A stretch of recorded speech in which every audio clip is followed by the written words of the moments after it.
I'm here at the British Magic Time Cup with Ben Flounders, who's been playing Blue-Red Thing in the Ice. He's going to talk to us a bit about his deck. Ben, explain what this deck is and what it's trying to achieve. It's kind of a combo, almost aggro deck all at the same time. You just play Thing in the Ice early, get turn 2 if you can, stall the board for a couple of turns, hopefully flip it turn 4 at latest, bounce all their creatures and then just smash them in the face for a lot of damage very quickly. So what sort of spells are we casting to try and get the counters off it? We've got Expedite, which is this one here, give creature haste, draw a card, really, really good. We've got Lightning Axe in there as well, discarding Fiery Temper, super value there. Fiery Impulse in the deck, Magmatic Insight, and what's the other one again missing? Tormenting Voice as well. All the draw spells, all the burn, clear the path and go straight for the face, really good. And what can you tell me about this enchantment here, Fevered Visions? Fevered Visions is one of the other win conditions of the deck. Drop it as early as possible and just sit back as the control deck there and just let them kill themselves. Drawing a card at the end of your step straight away, you're always getting value from it. It's a really, really good solid card. So, generally speaking, your curve's a little bit low to the ground than theirs. You can get all your spells cast. Your opponent might not be able to. You've also got a lot of discard outlets in the form of Tormenting Voice that you already mentioned, and Jace, who's transforming.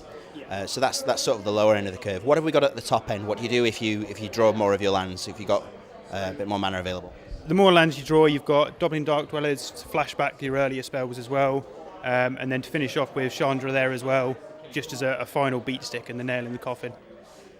We've got the man lands in there, the red-blue one as well. Really good value to start sending those in and using them to block when you can.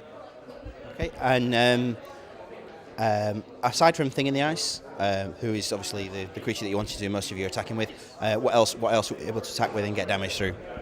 Goblin Dark Dwellers is good for that as well. It's great for killing Planeswalkers when they just make a 2/2 token off their Gideon.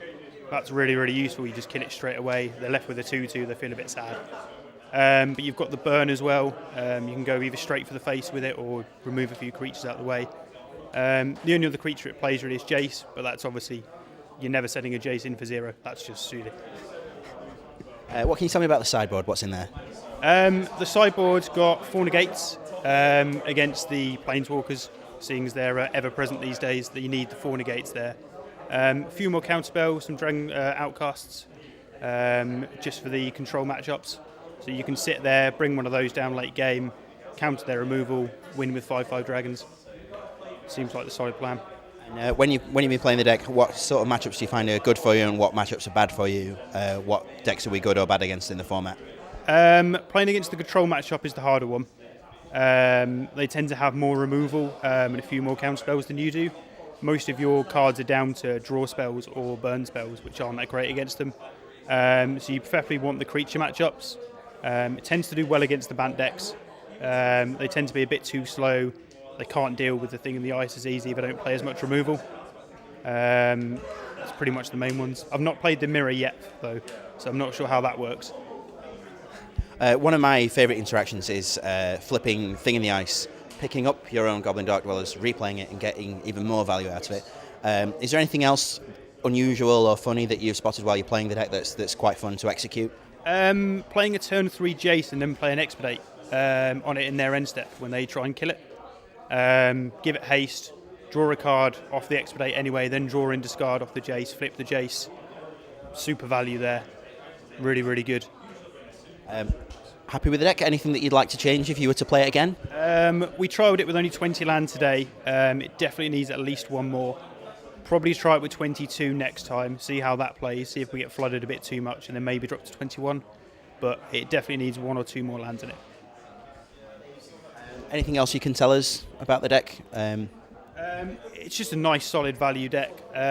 Potentially splashing white in the deck for Radiant Flames. Ujatai's Command as well was very, very good in this deck. It means you can bring back your Thing in the Ice from the graveyard, you can bring back your Jace as well. If you've boarded in the Dragonmaster Outcasts, you can bring those back suddenly as well. So that's a strong contender for the deck as well. Anything you hope to see from the new set that might fill a gap or shore up some weaknesses in the strategy? a better main deck counterspell would be good. Clash of Wills is good, but I think something like Mana Leak would be awesome in this kind of deck. That's what it's missing. Right, thanks very much, Ben, and good luck next round. Thank you very much. Cheers.